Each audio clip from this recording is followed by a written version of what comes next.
आज़ादी के परवाने हैं एपिसोड 1। शहीद उधम सिंह प्रतिज्ञा माइंडसेट।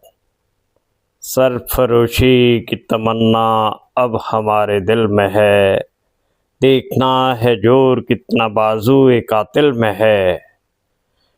जय हिंद साथियों, मैं हूँ बीडी शर्मा। हम यहाँ इतिहास पढ़ने नहीं, इतिहास रचने वालों की मानसिकता समझने आए हैं, क्योंकि क्रांतिकारी पहले मन में जन्म लेता है, इतिहास में बाद में। आज की हमारी यात्रा है शहीद उधम सिंह प्रतिज्ञा माइंडसेट। 26 दिसंबर 1899 पंजाब के सुनाम में जन्मा एक बालक, नाम था शेर सिंह। बचपन में ही माता पिता का साया उठ गया। कुछ समय बाद बड़े भाई भी संसार छोड़कर चले गए। एक छोटा सा बालक अमृतसर के सेंट्रल खालसा अनाथालय पहुंचा। वहीं शेर सिंह उधम सिंह बन गए। साथियों, जीवन कभी कभी हमसे बहुत कुछ छीन लेता है, लेकिन उसी क्षण वह हमें एक ऐसा उद्देश्य भी दे देता है जो हमारे पूरे जीवन को अर्थ दे देता है। 13 अप्रैल 1919 वैशाखी का दिन, Jallianwala Bagh.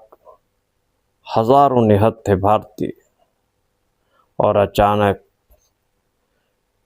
General Reginald Dyer का आदेश, गोली चलाओ। लगभग 1650 गोलियां, धरती रक्त रंजित हो गई। सैकड़ों लोग शहीद हुए, हजारों घायल। उस समय पंजाब के लेफ्टिनेंट गवर्नर माइकल ऑडवायर इस नरसंहार का समर्थन कर रहे थे। लोकप्रिय विवरण बताते हैं, युवा उधम सिंह घायलों को पानी पिला रहे थे, उन्हें उठाकर सुरक्षित स्थानों तक पहुंचा रहे थे। लेकिन उस दिन केवल निर्दोष लोग ही घायल नहीं हुए। एक युवक के भीतर एक प्रतिज्ञा जन्म ले चुकी थी। यहीं से आरंभ होता है प्रतिज्ञा माइंडसेट। प्रतिज्ञा जो क्रोध में नहीं ली जाती, कर्तव्य में जी जाती है। आज हम संकल्प जल्दी ले लेते हैं और उससे भी जल्दी भूल जाते हैं, लेकिन उधम सिंह ने 21 वर्षों तक अपनी प्रतिज्ञा को जीवित रखा। याद रखिए, प्रतिज्ञाएं जोश में नहीं ली जाती, वे जीवन की दिशा बन जाती हैं। उन्होंने अफ्रीका देखा, अमेरिका देखा, यूरोप पहुंचे, लेकिन वे पर्यटक बनकर नहीं निकले थे। वे सीख रहे थे, संपर्क बना रहे थे, सही समय की प्रतीक्षा कर रहे थे। यात्राएं केवल दूरी नहीं बढ़ाती, यदि उद्देश्य स्पष्ट हो तो दृष्टि भी बढ़ाती हैं। सन 1927 अवैध हथियार रखने के आरोप में गिरफ्तार हुए, 5 वर्ष जेल में रहे। बहुत से लोग यहीं टूट जाते हैं, लेकिन महान लोग विपत्तियों को अपना विश्वविद्यालय बना लेते हैं। जिसका लक्ष्य बड़ा हो, उसके लिए जेल भी प्रशिक्षण केंद्र बन जाती है। सन 1934 वे लंदन पहुंचे। 13 मार्च 1940 कैक्सटन हॉल सभा समाप्त हुई।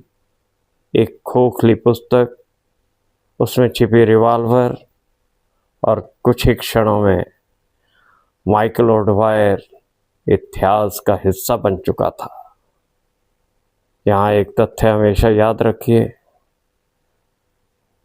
गोली चलाने का आदेश जनरल रेजिनाल्ड डायर ने दिया था, लेकिन उस नरसंहार का राजनीतिक समर्थन माइकल ऑडवायर ने किया था। उधम सिंह ने किसी सैनिक पर गोली नहीं चलाई। उधम सिंह ने शाखा नहीं, जड़ पर प्रहार किया। यही नेतृत्व है। नेता शाखाएं नहीं काटते, जड़ों को पहचानते हैं। और सबसे बड़ी बात, उन्होंने भागने का प्रयास नहीं किया, क्योंकि उनका उद्देश्य केवल एक व्यक्ति को मारना नहीं था। पूरी दुनिया को यह बताना था कि भारत जलियांवाला बाग को भूला नहीं है। अदालत में जब उनका नाम पूछा गया, उन्होंने उत्तर दिया, राम मोहम्मद सिंह आजाद, 4 शब्द। लेकिन पूरा भारत उनमें समाया हुआ था। धर्म अलग हो सकते हैं, लेकिन मातृभूमि नहीं। 31 जुलाई 1940, पेंटन मिल जेल, फांसी की सजा, आयु केवल 40 वर्ष। लेकिन जो अपने लिए जीते हैं वे समय के साथ भुला दिए जाते हैं। जो राष्ट्र के लिए जीते हैं वे पीढ़ियों की चेतना बन जाते हैं। साथियों, शहीद उधम सिंह हमें हथियार उठाना नहीं सिखाते, वे हमें चरित्र उठाना सिखाते हैं। शहीद उधम सिंह हमें प्रतिशोध नहीं सिखाते, वे हमें प्रतिज्ञा सिखाते हैं। शहीद उधम सिंह हमें क्रोध नहीं, धैर्य सिखाते हैं। शहीद उधम सिंह हमें घृणा नहीं, राष्ट्र सर्वोपरि सिखाते हैं। याद रखिए, प्रतिभा आपको अवसर दिला सकती है, लेकिन प्रतिज्ञा आपको अमर बना देती है। यदि आज का यह एपिसोड आपके भीतर केवल देशभक्ति ही नहीं, बल्कि चरित्र, कर्तव्य और आत्म अनुशासन की नई प्रतिज्ञा जगा सका, तो यही शहीद उधम सिंह जी को हमारी सच्ची श्रद्धांजलि होगी। यदि आपको लगता है कि यह संदेश भारत के प्रत्येक युवा तक पहुंचना चाहिए, तो इस वीडियो को अधिक से अधिक साझा करें, चैनल को सब्सक्राइब करें और बेल आइकॉन अवश्य दबाएं, ताकि आज़ादी के परवाने हैं श्रृंखला का कोई भी एपिसोड आपसे छूट ना जाए। और कमेंट में केवल एक पंक्ति लिखिए, मेरी प्रतिज्ञा, क्योंकि हर क्रांति बंदूक से जन्म नहीं लेती। कुछ क्रांतियां एक अड़िग प्रतिज्ञा से जन्म लेती हैं।